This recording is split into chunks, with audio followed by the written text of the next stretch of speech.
Assalamualaikum warahmatullahi wabarakatuh. Perkenalkan, nama saya Landi Bandu. Saya mahasiswa semester 1 Pendidikan Bahasa Arab di IAIN Sultan Amai Gorontalo. Jadi pada kesempatan kali ini saya akan membuat video filsafat, dan dimana judulnya Hakikat Manusia, Perspektif Filsafat Pendidikan Islam. Jadi hakikat manusia menurut Michael Lahy, filsafat manusia merupakan telaah tentang prinsip adanya sesuatu, di mana Lahy mengatakan bahwa hakikat manusia dalam telaah filsafat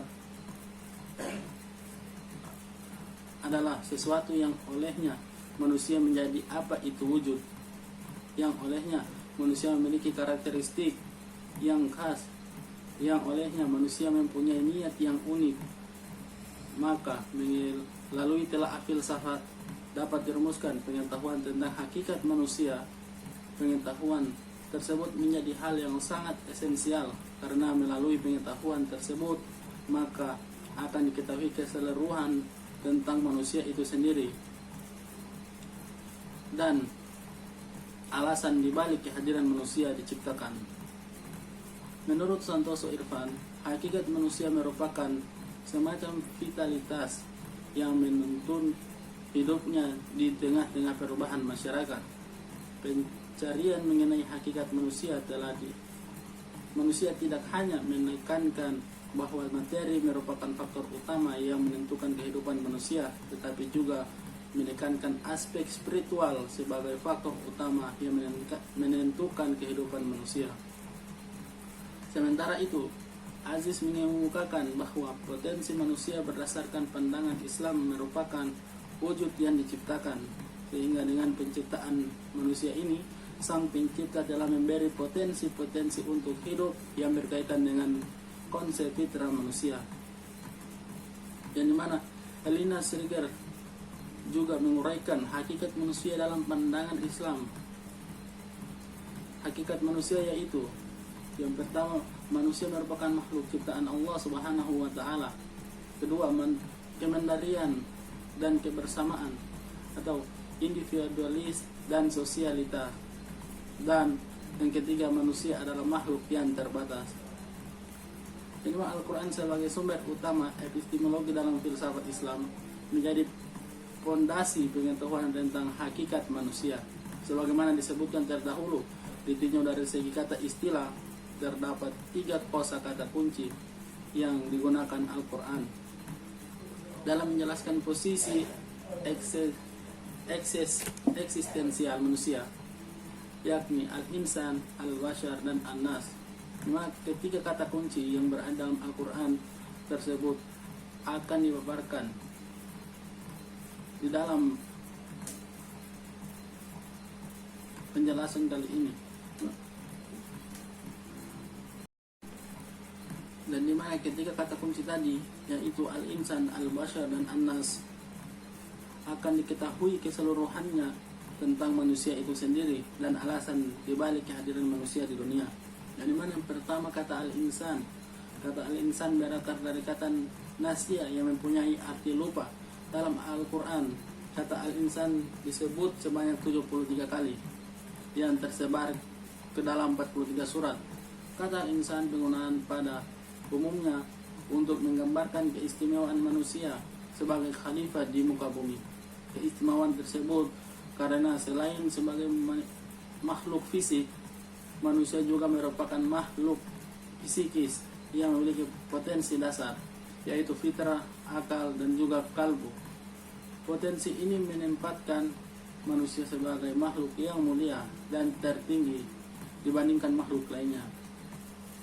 Menurut Ahmad Fuadi, kata al-insan dapat dipandang dari segi manusia sebagai makhluk sosial yang berbudaya dan dapat mendidik. Selain itu, kata al-insan juga digunakan untuk menggambarkan proses penciptaan manusia, mulai dari proses penciptaan Adam sampai proses penciptaan manusia setelah Adam, khususnya di dalam alam rahim yang berlangsung secara utuh dan berproses. Sehingga dapat disimpulkan penggunaan kata al-insan pada proses penciptaan manusia mengandung dua dimensi. Yang pertama, dimensi tubuh atau dengan bagian unsurnya, dan kedua, dimensi spiritual, ditiupkan roh kepada manusia. Berdasarkan berbagai pemaparan tersebut, al-insan dalam konteks semantik field dapat dikelompokkan dalam tiga kategori. Pertama, al-insan dihubungkan dengan posisinya sebagai representasi dan pemangku mandat Tuhan atau khalifah fil ard, khalifah di muka bumi, yang memiliki atau dikaruniai kemampuan intelektual untuk memahami kejadian hukum alam dan sebagai fenomena eksistensi. Kemudian dengan inisiatif moral intelektual menggunakan pemahaman tersebut untuk membangun tata hidup yang baik. Yang mana kedua itu ada setelah kata al-insan ada kata al-bashar. Dan dimana kata al-bashar ini disebutkan sebanyak 36 kali di dalam Al-Quran yang terdapat pada 26 surah. Secara bahasa, kata al-bashar adalah bentuk jamak dari kata al-basharat yang berarti kulit kepala, wajah, dan tubuh yang menjadi tempat tumbuhnya rambut. Manusia sebagai al-bashar dimaknai sebagai makhluk biologis yang memiliki sifat-sifat dan kebutuhan seperti makan, minum, perlu hiburan, seks, dan lain sebagainya. Kalau pada kata insan penggunaannya terbatas hanya untuk manusia yang memiliki keistimewaan, maka berbeda dengan kata al-bashar yang penggunaannya ditunjukkan kepada seluruh manusia, merujuk dari kata bashar pada posisi ini. Seluruh manusia dipandang sebagai makhluk biologis dan teologis yang menunjukkan perbedaan antara manusia yang satu dengan manusia yang lainnya. Misalnya, proses penciptaan bashar, karena proses penciptaan manusia pertama dengan manusia pada umumnya sangat jelas perbedaannya. Allah Subhanahu wa taala menciptakan Adam alaihissalam dari tanah yang sempurna, kemudian ditiupkan ruh kepadanya. Sedangkan ketika manusia selanjutnya diciptakan, ada keterlibatan antara ayah dan ibu yang menggunakan fisik dan psikis. Istilah bashar mengandung bahwa manusia pada aspek hakikatnya merupakan pribadi yang konkret dengan menekankan pada aspek lahirnya manusia. Interpretasi selanjutnya pada penggunaan kata al-bashar, bahwa kata al-bashar bermakna manusia pada umumnya memiliki kesamaan ciri pokok dari makhluk Allah Subhanahu wa taala lainnya, sehingga hewan dan tumbuh-tumbuhan karena sama-sama makhluk yang terbatas pada ruang dan waktu dan duduk pada sunatullah, sama halnya dengan hewan dan tumbuh-tumbuhan secara biologis, manusia memiliki ketergantungan terhadap alam sebagai sumber utama makanan, minuman, dan lainnya. Dengan demikian, penggunaan kata al-bashar pada manusia hanya menunjukkan persamaan dengan makhluk Allah Subhanahu wa taala lainnya pada aspek material dan dimensi alamiah saja. Dari pemaparan tersebut dapat dinyatakan bahwa konsep al-bashar menunjukkan pada sifat fisiologis manusia, tubuh biologis. Nabi Muhammad dalam Al-Quran menyatakan dirinya sama saja dengan manusia lainnya sebagai bashar. Aku ini al-bashar, sama seperti kamu.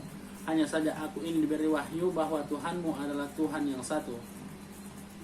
Al-bashar dalam ayat ini dimaksudkan adalah manusia fisiologis, manusia dengan tubuh biologis. Dan dimana setelah al-bashar itu ada kata al-annas. Dimana dalam Al-Quran kata annas disebut sebanyak 240 kali yang tersebar pada sejumlah 53 surah. Jadi hakikat manusia yang dimaknai dalam kata annas ditunjukkan pada manusia sebagai makhluk sosial dan lebih luas menunjukkan pada seluruh manusia secara umumnya tanpa melihat status orang beriman dan bahkan orang kafir.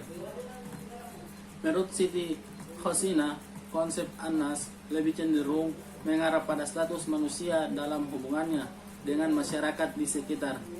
Selain itu, menurut Ar-Raghib Al-Ashifani yang dikutip oleh Islamiyah menjelaskan bahwa An-Nas mengarah kepada eksistensi manusia sebagai makhluk sosial secara totalitas dengan memperhatikan status keimanannya dari segi keluasan pemaknaan. Kata An-Nas jauh lebih luas dan lebih umum penggunaannya dibandingkan kata al-insan dalam mendefinisikan hakikat manusia. Karakteristik manusia sebagai makhluk yang berada pada keadaan labil juga merupakan juga merujuk pada kata An-Nas. Hal ini beralasan karena hanya sebagian manusia yang mau mempergunakan potensi untuk mengenal Tuhan yang dianugerahkan Allah Subhanahu wa taala. Bahkan sebagian yang lain malah menggunakan potensi tersebut untuk menentang Allah Subhanahu wa taala. Berdasarkan hal tersebut, maka manusia dapat dikategorikan sebagai makhluk yang berdimensi ganda, yaitu sebagai makhluk mulia dan makhluk tercela. Konsep yang ketiga ini, An-Nas menunjuk pada manusia sebagai makhluk sosial. Al-Quran dengan memperhatikan bidang semantik teks-teks yang menggunakan kosakata An-Nas menampilkan realitas sosial manusia sebagai suatu fenomenal yang memiliki karakter.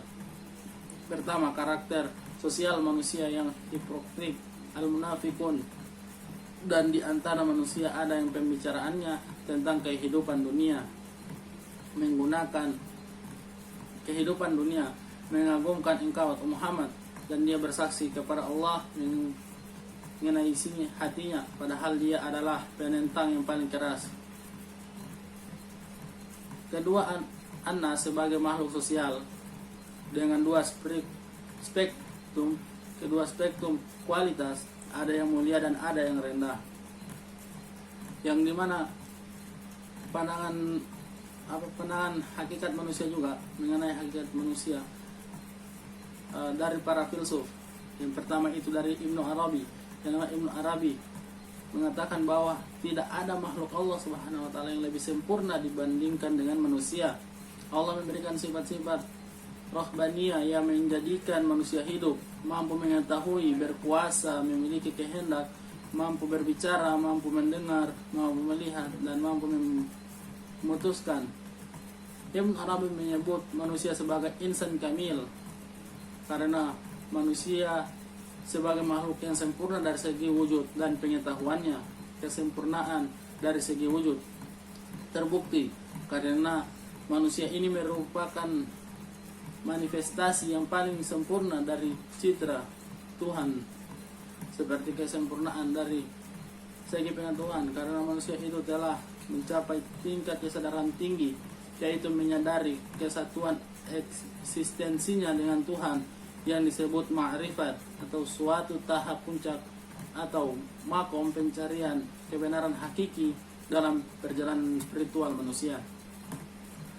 Ma'rifah ini dimulai dengan mengenal dan menyadari jati diri, karena dengan mengenal jati dirinya maka manusia akan mengenal Tuhannya. Konsep insan kamil dari Ibn Arabi menurut Abdul Karim Al-Jili dibagi menjadi 3 tingkatan.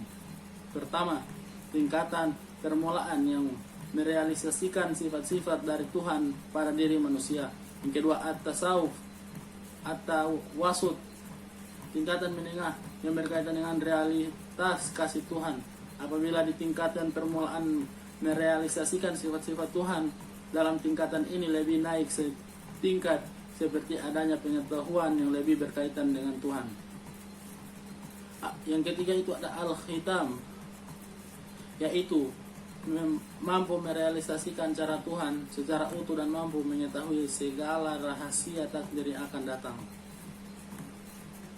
Jadi mana itu merupakan pandangan dari Ibnu Arabi. Yang berikut dari Al-Ghazali. Jadi menurut Al-Ghazali, manusia merupakan ciptaan Allah Subhanahu wa taala yang terdiri atas 2 unsur, yakni jasmani dan rohani.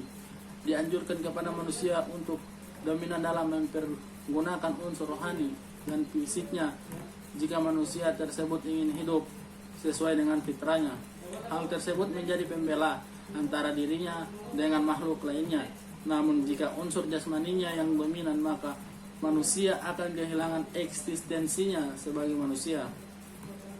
Al-Ghazali mengungkapkan bahwa akal merupakan salah satu dimensi terpenting pada diri manusia karena akal sebagai alat berpikir telah memberi andil besar terhadap alur kehidupan manusia. Dilihat dari potensi dan kadar akal, menurut Al-Ghazali bahwa terdapat dua klarifikasi akal, yaitu akal praktis dan akal teoritis. Akal praktis bertugas mengungkapkan gagasan, sedangkan akal teoritis kepada daya penggerak atau al-mukharat, sekaligus merangsangnya menjadi aktual. Akal praktis tersebut berfungsi untuk mengunggah dan menggerakkan anggota tubuh dalam melakukan aktivitas. Pengetahuan yang berasal dari akal praktis biasanya hanya sebatas dengan apa yang ada di hadapan kenyataan yang ada. Ya, itulah hasil pembahasan mengenai hakikat manusia, perfeksi filsafat pendidikan Islam. Terima kasih. Wassalamualaikum warahmatullahi wabarakatuh.